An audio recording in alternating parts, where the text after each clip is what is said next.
जब बात आती है क्रिप्टो करेंसी मार्केट में इन्वेस्टिंग को लेकर तो वो अक्टूबर का मंथ सबसे ज़्यादा बुलिश बताया जाता है। लेकिन ये जो हम लोगों की डंपिंग देखने को मिली है लगातार, जिसमें हम लोगों ने बहुत सारे मीम कॉइन और ऑल्ट कॉइन को ब्लीड होते हुए देखा, तो ये बहुत सारे लोगों को बियरिश कर चुकी है। तो आज मैं आपको एक नहीं, दो नहीं, बल्कि ऐसे 5 चीजें बताऊंगा जिनको सुनने के बाद आप खुद बोलोगे कि यस, अक्टूबर का मंथ हम लोगों के लिए बहुत ज़्यादा फिर से बुलिश रहने वाला है। और इसका मैं आपको प्रूफ दिखाऊंगा और इस तरीके से आपको मैं टेक्निकली और लॉजिकली आपको दोनों तरीके से आपको समझाने की कोशिश करूंगा। तो चलिए जानते हैं वो ऐसे कौन से 5 रीजन है।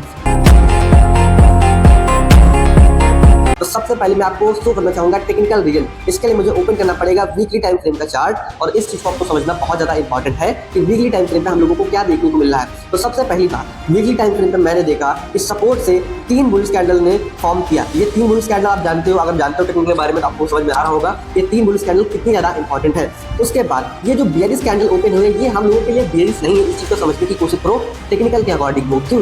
वो इसलिए क्योंकि जब 3 बुलिश कैंडल बनती है तो थर्ड कैंडल का जो मिलन होता है वो ऑलमोस्ट 80% तक क्रॉस ओवर करता है। मतलब अभी तक तो 50% कर चुका है, बट वो 80% तक करता है। तब वो इस केस में क्या बन जाता है, इसे बोलते हैं 3 बुलिश लाइन स्ट्राइक पैटर्न। ये कैसे काम करता है आपको बता दूं। जब कोई 3 कैंडल फॉर्म होती हैं और चौथा कैंडल ऑलमोस्ट इन 3 कैंडल का 90% के भाग तक मैक्सिमम जा सकता है, मतलब मिनिमम भी जा सकता है, लेकिन मैक्सिमम 80 से 90% का क्रॉसओवर करता है, उस केस में आप लोग कह सकते हो कि ये कैंडल बुलिश फॉर्म होता है। अब बस बात इतनी सी रुकती नहीं है, इसके बाद होता क्या, यानी कि आने वाला जो नेक्स्ट कैंडल होगा हमारे वीक का, वो मुझे ऐसा लगता है कि वो बुलिश होगा। वो क्यों? क्योंकि कहा जाता है जब ये सेटअप बिल्कुल वैलिड हो जाता है, उस केस के अंदर हमारा जो नेक्स्ट कैंडल होते हैं वो लगभग 4 से 7 कैंडल बुलिश होते हैं। और इतना होने में आपको बता दूं, मैं इतना तो दावा कह सकता हूं कि अगर वीकली टाइम फ्रेम पे, भाई मेरे वीकली टाइम फ्रेम पे अगर 4 से 7 कैंडल बुलिश निकल गए तो ऑल टाइम हाई को टूटने से कोई नहीं बचा सकता है।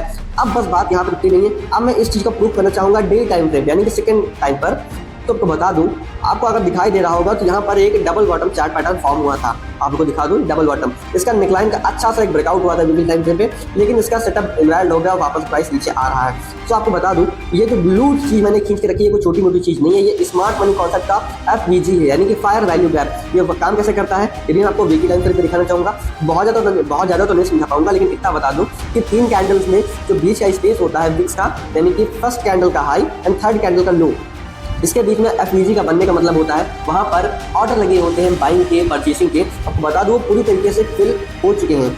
अब यहाँ पे बात होती है डेली टाइम फ्रेम की। डेली टाइम फ्रेम में मुझे क्या दिख रहा है, मैंने बात की थी डबल बॉटम की। डबल बॉटम का यहाँ पे ब्रेकआउट तो हुआ था, लेकिन बता दूं ये जो एक ट्रेंड लाइन का जो सपोर्ट का जो ब्रेकआउट हुआ था ये वाली, इसका रिट्रेसमेंट नहीं हुआ था। अब मुझे लग रहा है कि कहीं ना कहीं इस चीज का रिट्रेसमेंट अभी तक हो चुका है। और बात सिर्फ यहीं पर भी नहीं रुकती है मेरे भाई, थोड़ा और आगे बढ़ते हैं। आपको बता दूं, ये आपको अगर कैंडल दिखाई दे रही हो तो ये कहीं ना कहीं मॉर्निंग स्टार्ट कैंडल की जैसी है, बट अभी भी अच्छे से कंफर्मेशन नहीं दे पा रहा। बिकॉज अगर आज के डेली टाइम फ्रेम की कैंडल लगभग इस जगह के आसपास, यानी कि आपको बात बताऊँ 62,700 के आसपास अगर क्लोज हो जाती है, देन हम लोग कह सकते हैं कि ये एक तरीके से बुलिश पैटर्न बन चुका है वीकली टाइम फ्रेम पर, डेली टाइम फ्रेम पर रिट्रेसमेंट के बाद FVG के अकॉर्डिंग और वीकली टाइम फ्रेम पर टेक्निकल के अकॉर्डिंग। जो सभी रीजन मिलकर हम लोगों को क्या बता रहे हैं कि मार्केट बुलिश है। बट कितने परसेंट केस में? 92% केस में। 8% क्या है उसको मैं अभी थोड़ी देर बाद डिस्कस करूंगा। अब मैं बात करता हूँ एक लॉजिकल तरीका जिसको मैंने खोज निकाला है।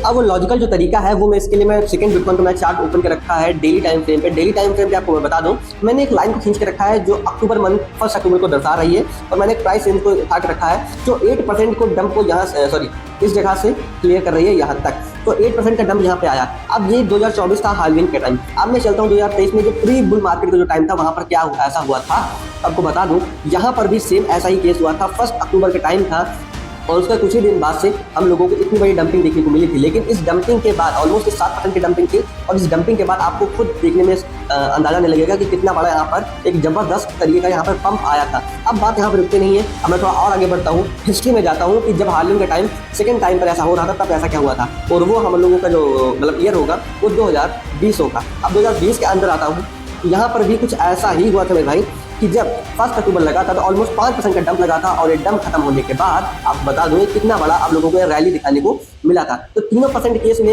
1 अक्टूबर के आसपास डंप लगा है, उसके बाद एक जबरदस्त पंप आया, मतलब छोटा मोटा नहीं बहुत बड़ा पंप आया है। तो आपको बता दूं ये कोई छोटी मोटी बात नहीं है, बच्चों का खेल नहीं है, मजाक नहीं चल रहा मेरे दोस्त। इस चीज को बहुत ही सीरियसली ले लो, क्योंकि हर तरीके से मैंने आपको ये बुलिश ट्रेंड आपको बता दिया है। आपको मैंने लॉजिकल तरीका बताया, टेक्निकल तरीका बताया, अब मैं थर्ड बताऊंगा साइकोलॉजिकल तरीका। साइकोलॉजिकल तरीका क्या होता है?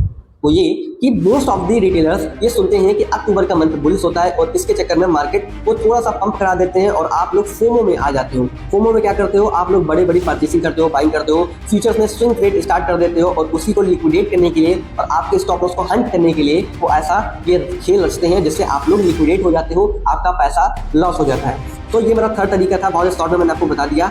अब ये तीनों तरीके खत्म करने के बाद मैं आपको बता रहा हूँ कि वो 8% केस क्या है जिसमें मार्केट बहुत ज़्यादा डंप कर सकती है। तो इसका मैंने जो आपको फर्स्ट चार्ट आपको शो कराया था, चलिए चलते सबसे पहले वहाँ। तो यहाँ पर आने के बाद मैं आपको एक चीज़ बता दूं कि मार्केट में कभी कभी ऐसा होता है कि फायर वैल्यू गैप फेल हो जाता है, मतलब ऑर्डर जहाँ पे लगे होते हैं उससे भी नीचे मार्केट चला जाता है और भी ज़्यादा स्टॉप लॉस को हंट करने के लिए और लिक्विडेट करने के लिए, और उसका भी एक रीजन होता है। सो हमारे पास जो रीजन है क्रिप्टो मार्केट में प्रेजेंट टाइम पर वो है हमारा CME गैप, जो कि है 54,000 के आसपास से लेकर 53,300 के आसपास तक। आपको बता दूं अब 8% केस में बहुत ज़्यादा अलर्ट रहने लगो, बिकॉज अगर 8% केस में मार्केट यहाँ तक आती है तो ऑल्ट कॉइन और मीम कॉइन बहुत ज़्यादा ब्लीड कर जाएंगे। तो इस चीज़ को थोड़ा समझने की कोशिश करो। आपको पैसा उतना लगाना है जितना आप उस लॉस को अफोर्ड कर पाओ। तो प्रेजेंट टाइम पे स्विंग ट्रेडिंग अभी के लिए ना करो, तो तब करो जब वीकली टाइम फ्रेम पे, डेली टाइम फ्रेम पे हर तरीके से हम लोगों को इन्फॉर्मेशन मिल जाएगा। इसके लिए मैं आपको अपडेट कर दूंगा। अपडेट कहाँ पे करूंगा, मैं आपको टेलीग्राम पे अपडेट अपने कर दूंगा। तो इसके लिए आपको मैं टेलीग्राम ज्वाइन करना पड़ेगा, लिंक आपको डिस्क्रिप्शन बॉक्स में मिल जाएगा, ज्वाइन कर लो। वहाँ पर आपको फ्री क्रिप्टो सिग्नल आपको प्रोवाइड करा जाते हैं। तो आई होप मैंने आपको हर तरीके से आपको अच्छे से समझाने की कोशिश की होगी और आप उस चीज़ को समझ भी पा रहे होंगे कि मेरा ऐसा मानना है कि मार्केट बहुत ही जल्दी कुछ आने वाले 10 से 15 दिनों में बहुत ही लगातार जबरदस्त रैली आपको देखने को मिलेगी अगर इस जगह को टच यानी कि फिल आउट कर लेता है उस केस में। ओके, सो आज की वीडियो में इतना ही। वीडियो बहुत ज़्यादा लंबा हो रहा है, सो आज की वीडियो में इतना ही। So bye bye, thank you, take care. मिलता है नेक्स्ट वीडियो में नेक्स्ट प्राइस प्रेडिक्शन के साथ।